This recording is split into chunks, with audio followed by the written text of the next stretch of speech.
आम्ही निर्माण केलेल्या प्रश्नांची उत्तरं शोधायच्या फंदात पडू नका.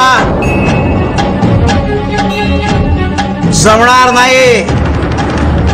असाल ज्यासारख्या लोकांची श्रवण शक्ती आणि आकलन शक्ती अपुरी पडते ना, म्हणून ओरडावं लागतंय. शिवारी शिवारी चांगलंच माहितीये की नाही, पातळ दूध माझ्या घशाखाली उतरत नाही म्हणून. शिवारी शिवारी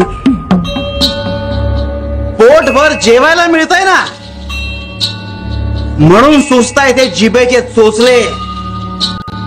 जेव्हा वीधभर खळगी रिकामी राहील तेव्हा जीभ उरते ती फक्त उपचारापुरते. नशिबानं मिळतंय ना, ते कृतज्ञपणे पी.